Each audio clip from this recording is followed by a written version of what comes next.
तो जितना समय है उतना प्रभु के चरणों में अर्पित कर दे, इतने से ही काम हो जाएगा। जितने मिनट है इतने से ही भगवत प्राप्ति हो जाएगी। मान लीजिए 1 सेकंड में बड़ी से बड़ी समस्याओं को काट करके एकदम निहाल खड़ा है, यह केवल ज्ञान से ही हो सकता है। ऐसे ही भगवत आश्रित होने पर, ना चाहने पर भी जबरदस्ती उससे सत्क्रियाएं होने लगती हैं। प्रवृत्ति मार्ग में जो गृहस्थ में है, बाहर से व्यवहार ज्यों का त्यों करते रहना चाहिए, अंदर से भगवत भाव में रहना चाहिए। महामहिम नाम हमारी जिह्वा पे चल रहा है, महामहिम धाम की प्रदक्षिणा या जो भी सेवा बन, उन क्रियाओं से हमें मतलब नहीं है। पहले उपासक नाम जप करता है, फिर नाम में रुचि होती, फिर नाम में प्रेम होता है। अब जो प्रेम में नाम का जप होता है, यही नाम का फल है। डूबा हुआ अश्रु प्रवाह, रोमांच हो रहा, राधा राधा राधा। भ्रम में मत रहिए, समय नष्ट मत कीजिए, कोई आपको प्यार नहीं करता। ध्यान देने का विषय है, हम अपने मन की अनुकूलता, शरीर की अनुकूलता, भोगों की अनुकूलता का त्याग करने के लिए शरणागत हुए हैं। तन का वर्ताव स्वसुख वांछा से आप कर रहे हैं, मन का वर्ताव आप कर रहे हैं, वचन आपके हैं, आपका अस्तित्व शरीर में है, तो आपने शरणागत किसको किया? आप प्रश्न करके देख लीजिए अपने से। जो हम एकांत में पापाचरण करते हैं, तो बिना किसी अन्य का सहयोग लिए वो महाबली कर्म हमको हर समय भयभीत, विषाद युक्त, चिंता युक्त, क्लेश युक्त, अपमान की संभावना मात्र से भयभीत हो जाता है। आगे जो महान भय, जन्म मरण, नरकादि यंत्रणा, विविध प्रकार की नीच योनियों में जाना, ये तो उसके विवेक में ही नहीं आ रहा है। वो वर्तमान के भय विषाद से जलता रहता है। इसलिए हमें अत्यंत आवश्यक है भगवत प्राप्ति। हमारा शरीर केवल कुछ समय के लिए दिया गया है, इस पर हमारा अधिकार केवल सत असत आचरण करने के लिए है। पूर्व पाप और पुण्य का फल भोगने के लिए और नवीन कर्म करने के लिए यह शरीर मिला हुआ है, कुछ समय के लिए। जितनी और योनियां हैं उनमें केवल वो अपने पाप और पुण्य का कर्म फल ही केवल भोग सकती है, चाहे देव योनि क्यों न हो, वो नवीन कर्म नहीं कर सकते। इसलिए केवल मनुष्य शरीर को ये योग्यता दी गई है कि वो नवीन कर्म कर सकता है। प्रारब्ध के अनुसार जब हमारा पुण्य बल होता है तो अनुकूल परिस्थिति आती है, और जब पाप प्रबल होता है तो प्रतिकूल परिस्थिति आती है। इन दोनों परिस्थितियों को भजन करने वाला उपासक मुस्कुराते हुए पार कर जाता है। इसलिए पाप और पुण्य उसके परमार्थ में बाधा नहीं दे पाते। पर जो भगवद विमुख है, भगवत भजन नहीं करता है, वो इसी में रच पच कर नष्ट हो जाता है। अनुकूलता आई तो अहंकार बढ़ा, और अहंकार आया तो सारे दोष पुनः वैसे ही होने लगे जैसे पूर्व कर्मों में होते होते हमें अनंत जन्मों से भटकना पड़ा, वैसे फिर मनुष्य जन्म में वही कर्म होने लगते हैं जिससे हमारा भटकना बंद नहीं होता। अगर प्रतिकूल परिस्थिति आई तो ऐसी संकट, ऐसी विषाद भरी परिस्थिति कि उससे उबर ही नहीं पाता है, वो पूरा जीवन घुट घुट करके फिर वही जन्म मरण का चक्र।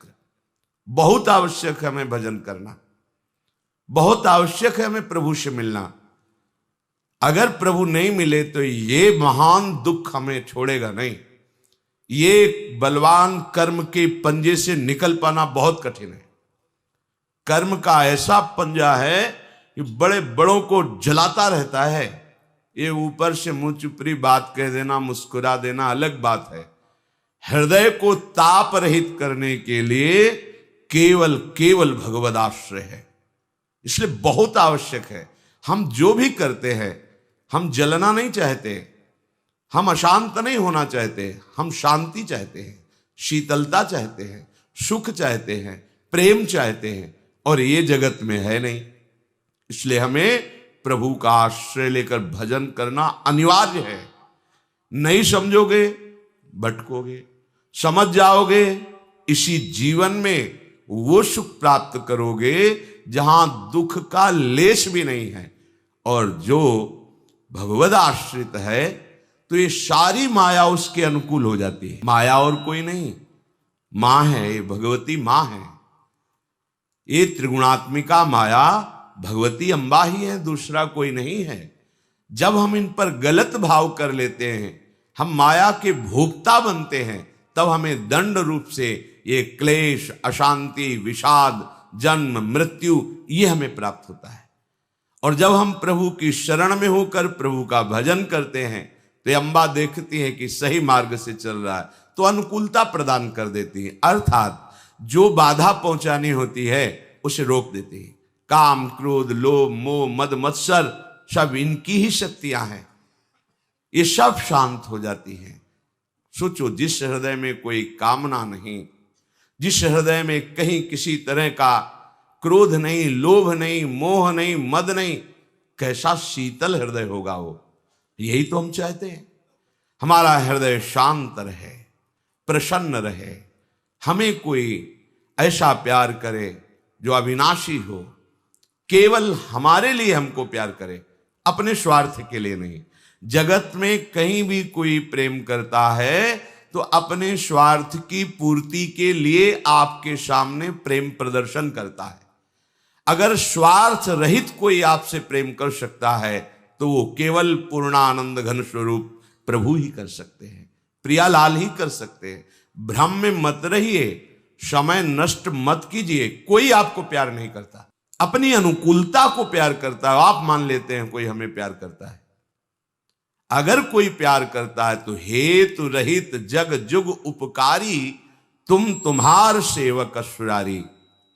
प्रभु और प्रभु के समान भजन करके भगवत भाव को प्राप्त हुए प्रेमी महापुरुष, ये दो ही ऐसे हैं जो बिना स्वार्थ के प्रेम करते हैं। अन्यथा सब की एक ही रीति है, वो किसी से भी प्रेम करता है तो स्वार्थ युक्त करता है। स्वार्थ लागी करत सब प्रीति, सुर नर मुनि सब ही की रीति। एक प्रभु और प्रभु के प्रेमी महाभागवत जन। इसीलिए हमें अप्रमाद में समय नष्ट नहीं करना। श्री भगवान कह रहे, वृद्धावस्था और मृत्यु से बहुत जल्दी मुक्ति पा लीजिए। भगवान आदेश कर रहे हैं, जो मनुष्य मुक्ति पाने का उपाय मेरा आश्रय लेकर प्रयत्न पूर्वक भजन करता रहता है, उसे संपूर्ण ब्रह्म का बोध हो जाता है, अध्यात्म को जान जाता है और संपूर्ण कर्म के रहस्य को जान जाता है। जो जरा मरण से मोक्ष पाना चाहता है, पहला उपाय है श्री भगवान की शरण। वो हम कैसे हों ये भी नहीं जानते, तो फिर भगवान कृपा करके अपने प्रेमी महाभागवतों का संग दे देते हैं। भगवत भक्तों की कृपा से भगवत शरणागति प्राप्त होती है। सीधे प्रभु की शरणागति प्राप्त होना बड़ा ही कठिन है। इसीलिए भगवान सदगुरुदेव रूप में बंदों गुरुपद कंज कृपा सिंधु नर रूप हरि, महामोहतम पुंज जासु बचन रवि कर निकर। पर ध्यान दीजिए, गुरुदेव का वर्ण किया जाता है संसार से मुक्त होने के लिए, और इस वर्ण का स्वरूप होता है मन से, वचन से, आचरण से। आज से हम आपके सदैव आज्ञानुसार वर्ताव करेंगे। तन वांग मनोभिर अमलई सोहम तवई वाश्रिता। मैं मन वचन कर्म से अन्य किसी कामना का आश्रय लेकर नहीं, केवल भगवत प्राप्ति के लिए हे स्वामिनी जू, हे सदगुरुदेव जू, आपकी शरण में सोहम तवई वाश्रिता। जो उपासक शरणागति का सौभाग्य प्राप्त करके अपने गुरुदेव और आराध्य देव से अपने मन की अनुकूलता चाहता है, वो फिर दुर्भाग्य का वर्ण कर रहा है। ध्यान देने का विषय है, हम अपने मन की अनुकूलता, शरीर की अनुकूलता, भोगों की अनुकूलता का त्याग करने के लिए शरणागत हुए हैं। वो हमें जो आदेश कर रहे हैं उस आदेश में मूल में छुपा होता है राग त्याग। भले प्रगट में आपको राग दिखाई दे कि इनके आदेश में राग दिखाई दे रहा है, इनके आदेश में तो ऐसा लग रहा है विषय त्याग है ही नहीं, पर वो आदेश आपको जब अक्षरशः पालन करोगे तो अनुभव कराएगा कि आप विषय त्याग की कितनी ऊंचाई पर चढ़ गए हैं। इसलिए बिल्कुल बुद्धि नहीं लगानी, बुद्धि को उनकी आज्ञा में समर्पित कर देना है। कोई बड़ा भाग्यशाली उपासक होता है, जीवन अर्पित करके एक एक कदम उनकी आज्ञा के अनुसार चलता है। अब जोई कहें करें हम सोई, बस ये जीवन बना लेना चाहिए। अगर ये जीवन बन गया तो जरा मरण मोक्षाय के लिए आपको अन्य कोई साधन नहीं करना पड़ेगा। अब आपको कोई चिंता नहीं होगी। जैसे चतुर केवट की नाव में कोई बैठ जाए तो निश्चिंत होकर नदी पार हो जाता है, उसको चिंता नहीं रहती। ऐसे चतुर खेवैया सदगुरुदेव की आज्ञा रूपी नौका पर जो उपासक बैठ गया, सुखपूर्वक भव समुद्र से तर जाता है। उसे पता ही नहीं चलता हम कितना भव समुद्र से बाहर हो चुके हैं। और जो तैर करके जाना चाहता है तो अथाह और अगाध है, बड़ा मुश्किल है। कोई बिरला तैर करके जाना, कोई बिरला। उस बिरले में भगवान या भगवान ही कृपा करके ऐसा बल दे जो निर्विघ्न पंथ निर्वाही सो कैवल्य परम पद लहाई। और वो कैवल्य परम पद जो भगवद आश्रित गुरुदेव की आज्ञा पर चलते हैं, उनको ऐसा सुख प्राप्त होता है, दीयमानम न गृहणंती, वो देने पर भी उसे स्वीकार नहीं करते। नहीं चाहिए परम पद, बस आपके निरंतर संग में आपकी मुख माधुरी का पान करते हुए, लीला गुण का गायन दर्शन करते हुए सदैव हम आपके श्री चरणों की दास्ता में रहे। मुझे और कुछ नहीं चाहिए। दीयमानम न गृहणंती बिना मत सेवनम जनाहा। हम शरणागत के भाव को समझें। यदि अपना अस्तित्व हम बनाए रखे तो शरणागत हमने किसको किया? तन हमारी अनुकूल वृत्ति के अनुसार, मन हमारी अनुकूल वृत्ति के अनुसार, वचन हमारे जैसे मन में आया वैसे बोले, और हम अपना अस्तित्व स्त्री पुरुष शरीर आदि को लेके। तो शरणागत आपने किसको किया? एक नाटक ही तो किया, आप शरणागत तो हुए नहीं। शरणागत तो तनु वांग मनोभिर अमलई सोहम तवई वास्यता। तनु ये बिक गया, आप जैसा गुरुदेव आदेश करेंगे। मन, अब तुमको ऐ मन गुरुदेव की आज्ञा के अनुसार संकल्प करना होगा। स्वेच्छाचारी मन, अब तेरा स्वतंत्रता का खेल खत्म हो गया। अब तो तुझे गुरु की आज्ञा में परतंत्र होना पड़ेगा। जिसका मन गुरुदेव की आज्ञा में परतंत्र होता है, माया उसे कभी परास्त नहीं कर सकती। जिसका मन स्वच्छंदता पूर्वक विचरण करता है, वो माया में प्रकृति में ही होता है। वचन पातिव्रत धर्म की तरह रसना कटो जो अन रटो। सोहम प्रियाजू के चरणारविंद में अर्पित। अब क्या जरा और मरण का कोई भय रह जाएगा? नहीं। शरणागति मात्र से भगवान कह रहे हैं वो संपूर्ण ब्रह्म को जान जाएगा, अध्यात्म को जान जाएगा, कर्म के रहस्य को जान जाएगा, क्योंकि इसके जनाने वाले स्वयं जगत गुरु प्रभु हैं, जिनका आश्रय लिया गया है, हम जिनकी शरण में हुए। बस शरणागति के भाव को समझना है। शरणागत तो शास्त्रों हो रहे हैं, पर शरणागत की रहनी और आचरण कोई बिरला ही कर पा रहा है।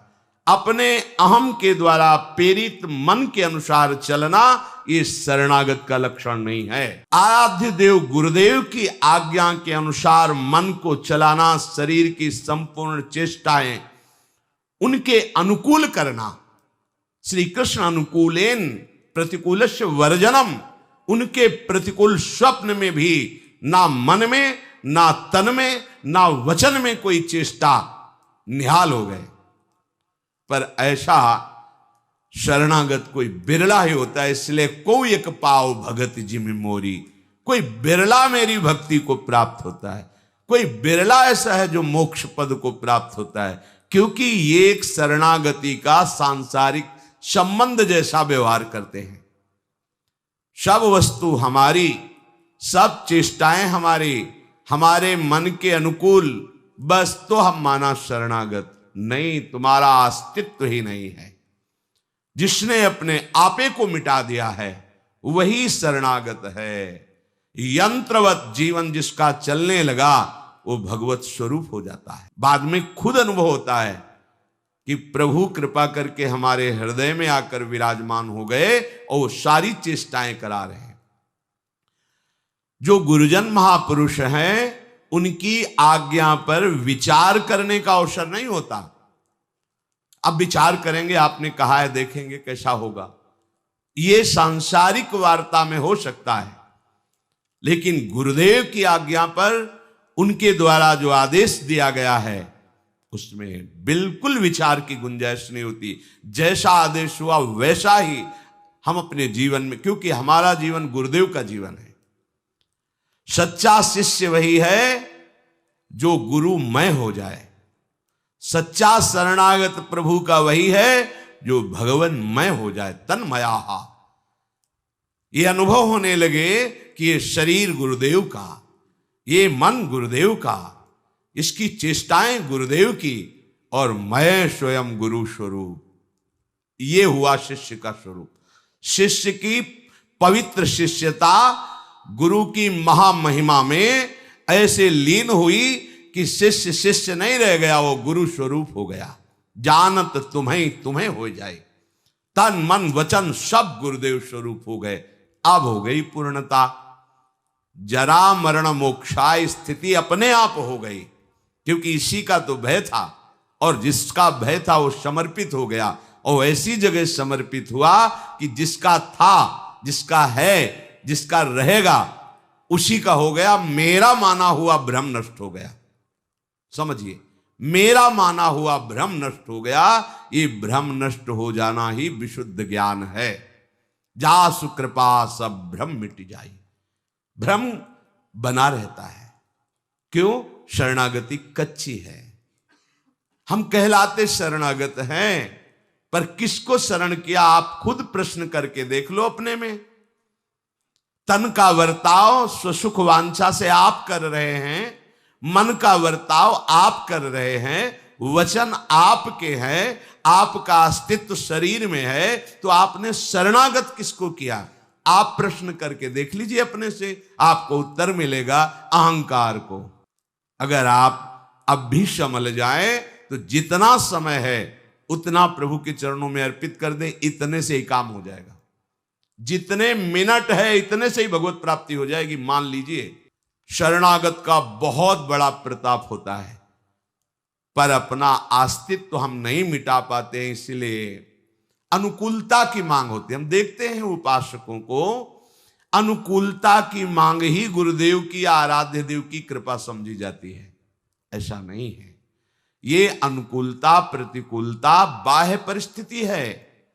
हमारी स्थिति अध्यात्म में पहुंचे, इसलिए हमें गुरुदेव रूपी श्री हरि का आश्रय मिला है, अनुकूलता के लिए नहीं मिला है। अनुकूलता प्रतिकूलता का कोई प्रभाव ना पड़े हृदय में, यह है गुरुदेव की कृपा। भारी से भारी अनुकूलता गर्व न लाए, भारी से भारी प्रतिकूलता हमारे अंदर शोक न पैदा कर पावे, निराशा न पैदा कर पावे, ये गुरुदेव की कृपा है, ये आराध्य देव की कृपा है। श्री भगवान कह रहे हैं, मेरे आश्रित होकर यदि भगवद आश्रय हमारा दृढ़ हो जाए तो सारी चिंता खत्म हो जाएगी। जब बड़े को अपना सारा भार दे दिया, हमें पता है कि वो सर्वज्ञ हैं, सर्वशक्तिमान हैं, सर्वत्र हैं और हमारे सुहृद हैं, क्योंकि सुहृदम सर्वभूतानाम, हमें बहुत प्यार करते हैं। फिर हमें क्या चिंता, फिर क्या शोक? प्रभु कह रहे, जो मेरे आश्रित होता है वो अध्यात्म को जान जाता है। अध्यात्म हमारा स्वरूप है, जो जीव का स्वरूप है उसे अध्यात्म कहते हैं। एक शरीर को छोड़कर दूसरे शरीर को प्राप्त करने में जो हेतु है वो मूढ़ता है, अज्ञान है। ये अज्ञान जब तक निवृत्त नहीं होगा तब तक एक शरीर से दूसरे शरीरों में ये आवागमन बना रहता है।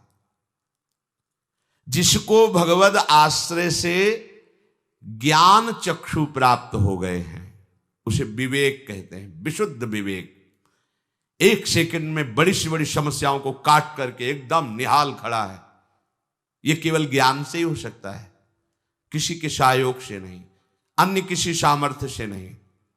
श्री भगवान ने एकादश स्कंद में उद्धव जी से कहा, हे उद्धव, तुम अध्यात्म मार्ग में चलने वाले उपासक हो, तुम्हें कोई गर्दन पकड़ करके पीट दे, ऊपर थूक दे, मूत दे, गाली दे, बांध दे, तो भी तुम अपने अध्यात्म से, आत्म विचार से अपने आप को बचा लेना, किसी बाहरी सहयोग से नहीं, किसी व्यक्ति के, किसी बल के प्रयोग से नहीं, आत्म विचार से। यही आत्म विचार ज्ञान चक्षु है। जब ज्ञान चक्षु का प्रादुर्भाव हो जाता है तो ये जान जाता है कि ये जन्म मरण का हेतु केवल इच्छा और द्वेष ही है। इच्छा द्वेष समुत्थेन द्वंद्व सम्मोहेन भारत सर्वभूतानि, जितने चराचर जीव हैं इनके जन्म मरण का हेतु इच्छा है मूल। उसकी पूर्ति ना होने पर, बाधा पड़ने पर द्वेष हो जाता है, क्रोध हो जाता है। इन्हीं द्वंद्वों से मोहित हुआ है चराचर जगत, जन्म मरण को प्राप्त होता है। ज्ञान चक्षु उपासक ये देख लेता है, इसलिए वो इच्छा रहित हो जाता है। जीव का क्या स्वरूप है, उसकी गति या दुर्गति क्यों होती है, भगवान उसे समझा देते। भगवान कह रहे जो मेरे आश्रित होता है वो अध्यात्म को जान जाता है। ये अध्यात्म को जानना है, अपने स्वरूप का परिचय हो जाना। आज तक हमारी दुर्गति क्यों होती रही, हमारी सदगति अब क्यों होगी, इसके रहस्य को वो जान जाता है। जब उपासक भगवद आश्रय लेता है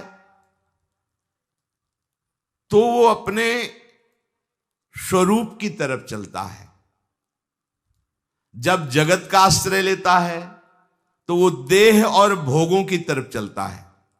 आप पहचानिए कि आप जगत आश्रित हैं या भगवद आश्रित हैं। जब जगत का आश्रय होता है तो देह पुष्टता, देह प्रियता, देह के आराम सुख भोग की लालसा और भोगों का चिंतन, यह है संसार का आश्रय। भगवद आश्रय एकमात्र प्रभु की प्राप्ति की लालसा, अपने स्वरूप की तरफ गमन, अध्यात्म नित्या। नहीं, ये शरीर मेरा स्वरूप नहीं है, ये कुछ समय के लिए मिला हुआ है, इससे केवल हमें भगवत प्राप्ति करनी है। हमें भोग भोग करके समय बर्बाद नहीं करना, मलिनता और हृदय में नहीं बैठालनी, हमें शास्त्र विरुद्ध आचरण नहीं करना। ये भगवद आश्रय से स्वयं जागृत होता है। संसार के शरीर के आश्रय से जैसे पापाचरण ना चाहने पर भी जबरदस्ती होते हैं, ऐसे ही भगवद आश्रित होने पर ना चाहने पर भी जबरदस्ती उससे सत्क्रियाएं होने लगती हैं। जैसे बलात् उससे कोई भागवतिक कार्य करा रहा हो, वो देखता है कि मेरे द्वारा बिल्कुल क्रियाएं नहीं हो रही, ये प्रभु करा रहे, सत्क्रिया। जैसे कोई कहता है कि भगवान ही सब कुछ कराने वाले हैं, तो हमारे से जो कुछ हो रहा है भगवान करा रहे हैं, पापाचरण आदि जो भी। फिर समझ लीजिए, जगत के आश्रय से शरीर राग पुष्ट होता है। शरीर का आश्रय, जगत का आश्रय ही भोगों में रत करके अधर्म कराता है, भगवद आश्रय नहीं। भगवद आश्रित के हृदय में प्रबल वेग होता है भजन का, भगवत प्राप्ति का, अध्यात्म का, अर्थात स्वरूप में स्थित होने का। वहां कहीं पापाचार अधर्म की कोई गुंजाइश ही नहीं है, क्योंकि अहंकार वृत्ति से ही ये सारे खेल होते हैं जगत के। और ये आश्रित है, अहंकार ही तो सोहम तो वही आश्रिता, अब इससे कैसे पापाचरण हो सकता है? जो कुछ भी होगा अब महामंगल होगा। ये हृदय में बात बैठालनी चाहिए।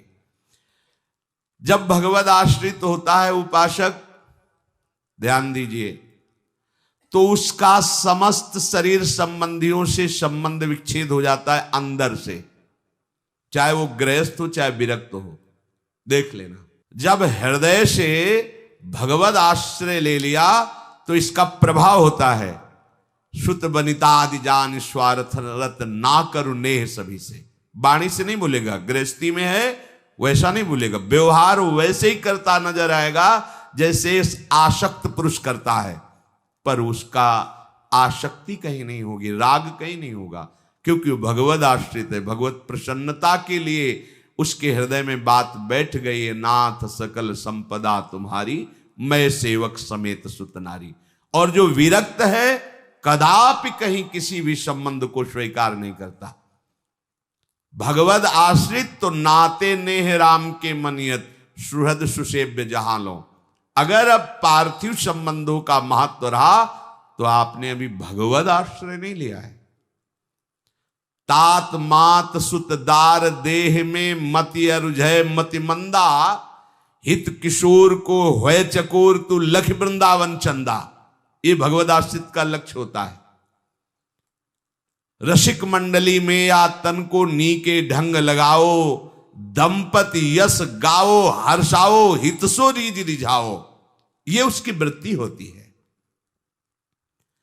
किसी भी संबंध से उसका कोई भी राग नहीं रहता।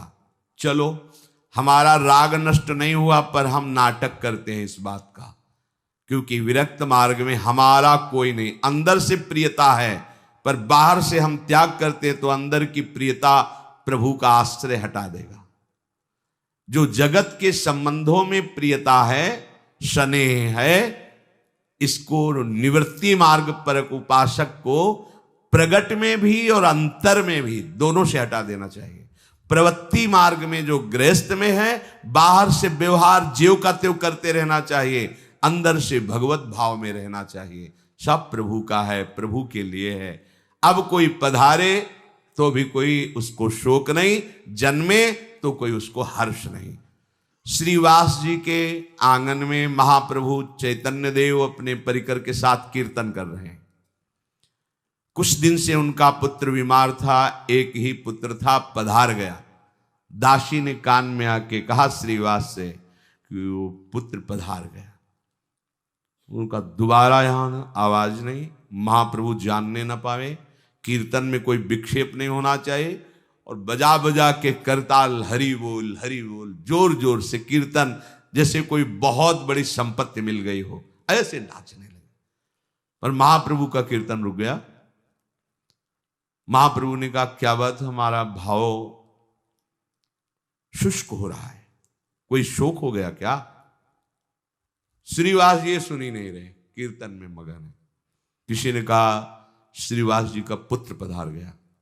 श्रीवास जी की तरफ देखा, आनंद मगन होकर भगवान नाम कीर्तन में श्रीवास जी से रोककर कहा आपका पुत्र पधार गया और आपने हमसे भी नहीं कहा और कीर्तन भी नहीं रोका। तो उनका प्रभु एक कहने की बात है, आपकी वस्तु है, आप यहां रखें या बुला ले अपनी नित्य सेवा में, मेरा क्या अधिकार?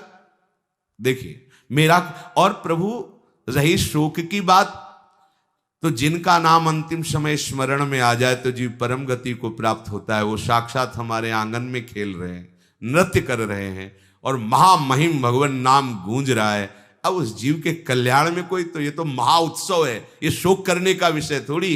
महाप्रभु चैतन्य देव ने हृदय से लगा लिया और कहा श्रीवास आज तुमने खरीद लिया श्री कृष्ण को, आज तुमने श्री कृष्ण को खरीद लिया।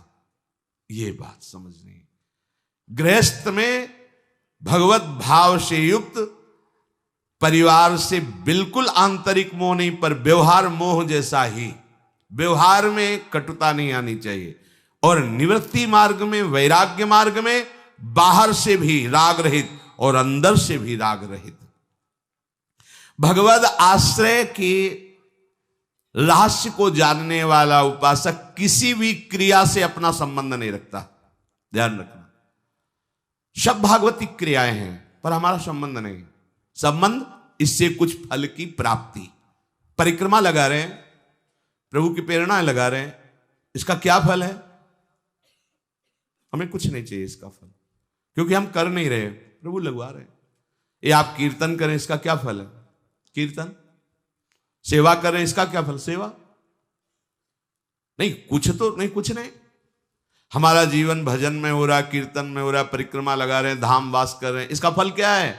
यही महामहिम श्री धाम का वास मिला, महामहिम नाम हमारी जिह्वा पे चल रहा है, महामहिम धाम की प्रदक्षिणा या जो भी सेवा बन, उन क्रियाओं से हमें मतलब नहीं।